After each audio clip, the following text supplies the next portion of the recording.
दिनै फुङावनो सिखारबाय आरोना माने दिनैसो आङो माने गोबाव सम जाबायमोन आं फुङाव बेफोरबायदि ओंखारनाय सानखौ नुवाखैमोन आरोना गोबाव समनि उनाव दिनैसो नुफिनबाय आं ओंखारनाय सानखौ फुङाव सिखारना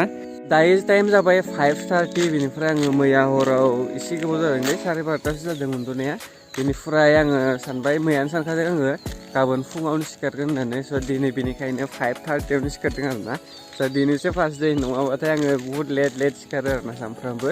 मैयाबो आब' मिथिया फन हरदोंमोन बेनिफ्राय आङो 8:30 फन हरदों आरोना फुंनि बेनिफ्राय आङो सिखाराखैनोमोन बेनिफ्राय बिदिनो मिसिनानै रायज्लायगासिनो आरोना आब' मिथिजों ओमफ्राय नैबे मैया जानाया दिनैबो हामाखै दे एसे बिखो जादों मा जादोंथाय एसे दस्रा टाइम ना माने हामोमोन आरोना एबार खेबसे ना मा जादोंथाय आरो बारा जानाय बायदि मोनदों आं मैयानिफोर बिखिखौ आरोना जेखि जादोंला थाबैनो हामबानो जाबाय आरो बे आंनि स'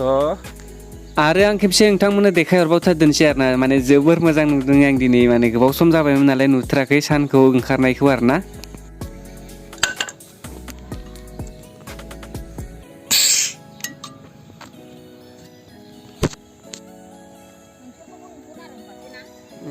गोजोन फुंबिलि दै बयनिसिमबो जाय नोंथांमोना बे भिडिअखौ माने फुङावनो नायगासिनो दं आरोना उनाव नायनायाथ' उनाव खोथासै दा जायफोरा फुङाव नायदों बिथांमोननिसिम गोजोन फुंबिलि बयनिसिमबो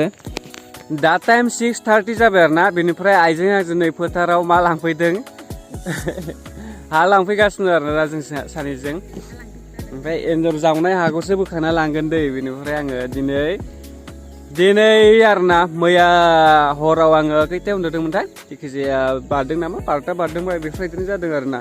बेनिफ्राय आं मैया सानना दंखायो दिनै फुङावनो सिखारगोन होननानै दहाय एसे आगोलाव बुंखाबाय आं बेनिखायनो आं 5:30 सिखारदों आरोना दिनैसो फार्स्ट टाइम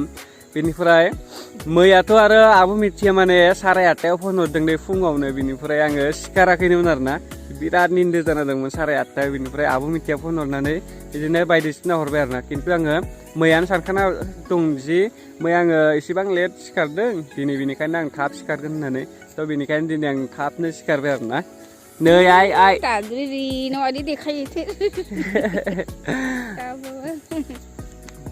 गोबां मानसिफोरानो माने भिडिअ नुदोंबाबो खाथियाव नुवाखै जानांगौ दे हाइखौ माने बेनिफ्राय आरो दा आं सोरखौबा देखायबावगोन आङो ओमफ्राय सोरबा बाजैखौ नायनो गोसो जादों दां दै बेनिफ्राय आङो देखायथ' आरोना एसे स्पेसियेलनो लास्टाव देखायगोन आं लागोलै बाजैखौ बेनिफ्राय न'नि परियालफोरखौ आं देखायगोन आं लासैनो बेफोरबायदि भिडिअआव फैबायानो थागोन आरोना मोनसे मोननै बेनिफ्राय बाजैया लास्टाव जागोन दे लागोलै बोसोरबो नांनानै ओरैबा देखायनो थाखाय दायो टाइम 6:20 जाना दं दे बेनिफ्राय आं दासो भिडिअखौ पाब्लिक बानायदों आरोना माने नोंथांमोना नुनो हागोन जे गोसोआव लाखिबानो जाबाय मा भिडिअखौ नायदोंमोन माने दिनै पेमेन्ट लायदेनसै होननानै भिडिअखौ आं माने दासो आं बेयाव थानानैनो पाब्लिक बानायना होदों आरोना दासो आं मोनसे भिडिअ आपल'ड खालामदों आरोना बे जायगायाव थानानैनो आं दिनै पेमेन्ट लायदेनसै होननाय भिडिअखौ आं दा बेनिफ्राय आं पाब्लिक बानायना होदों आरोना नोंथांमोना नायदोंबाथाय जाय माने मैयानि भिडिअखौ नायदों बिथांमोना मिथिगोन आरोना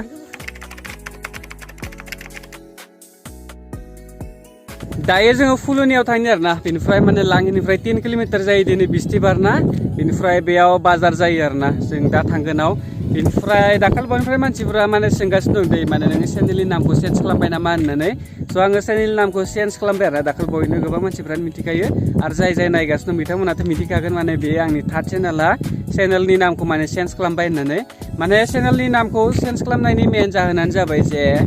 माने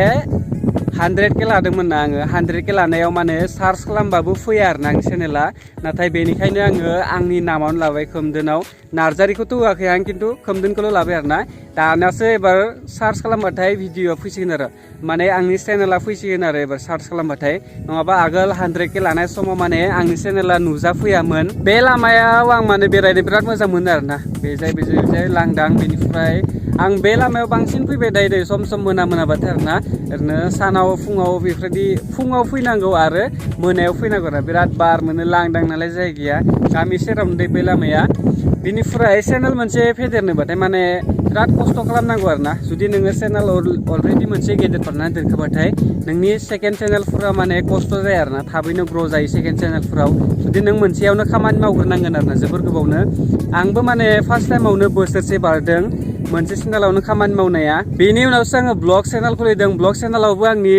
6टा भिडिअजोंनो आंनि चेनेला मनेटाइजेसन जादों आरोना बेनिफ्राय आरो दा चेनेलाबो मनेटाइजेसन जासिगोन आरोना 11टा भिडिअजोंनो बेबो माने बेनिखायनो मोनसेयावनो बयबो खामानि मावोबाथाय मोनसेयावनो मावग्रो मोजाङै मावग्रो बिनिफ्राय नोङो आङो जुदि मोनब्रै मोनबा आरो चेनेल खुलिबावबाबो माने आंनि चेनेला ओरैनोबो इजिनो ग्र' जागोन आरोना आंनि खामानि मावनो हानायजोंसो खोथा मोनसे खोथा आं बुंनानै होखानो नोंथांमोननो माने आङो सेकेन्ड चेनेलाव भिडिअ आपल'ड खालामाखै दे एक्सट्रा इउटुबार 77 आंनि सेकेन्ड चेनेलाव भिडिअखौ आं लेट होयो ओमफ्राय दा लोगोबो गैया बाइक सालायनो रोंनाय सासे लोगो नांगौ आरोना बे सासेयाबो बाइक सालायनो रोङाना रितुआबो दा न'आव गैया बेनिफ्राय रितुआ सानैसो थानानै न'आव फैसिगोन दे बेनिफ्राय रितु फैब्लाथाय मोनसे जायगायाव थांगोन होननानै प्लेन लादों आरोना स' बेयाव थांबाथाय आंनि सेकेन्ड चेनेलाव ब्लग भिडिअ आं आपल'ड खालामदोंसै स' दायो आङो बेयावथ' आं कन्टिनिउनो होखागोन मालाबा सानसे साननै गेप्स जानो हानाय थेवब्लाबो आं जेसेबां हायो एसेबां होनो नाजागोन आरोना आरो आङो बांसिनानो बेबायदिनो आंनि लाइफ स्टाइलथ' बुंजाया आङो इसिबां सेलिब्रिटि नंखाया लाइफ स्टाइल खोथानो आंनि खिन्थु आङो गावनि दैलि ब्लग बेफोरबायदिनो आपल'ड खालामबाय थागोन बेनिफ्राय आङो बांसिनानो ब्लग भिडिअजों लोगोसे इनफरमेसन होलांबाय थानो सेस्था खालामगोन आरोना जेसेबांखिनि हायो एसेबांखिनिखौनो दायो जोङो जेखि जादोला आङो दा फुलुनियाव थांनो ओंखारबाय दे बेजाय बेक साइडआव लांगिदोंमोन बेजाय सिदा थांबाथाय दिनै बिस्थिबार ना दिनै फुलुनियाव माने जोंनि लाङिनिफ्राय 3 किल'मिटार जायो मोनसे टाउनाव माने दिनै बाजार जायो स' बेयावनो आं थांगासिनो दं दे भिडिअखौ आं एसेमावनो फोजोबदोनोसै आं बारा गोबाव खालामला ना बे भिडिअखौ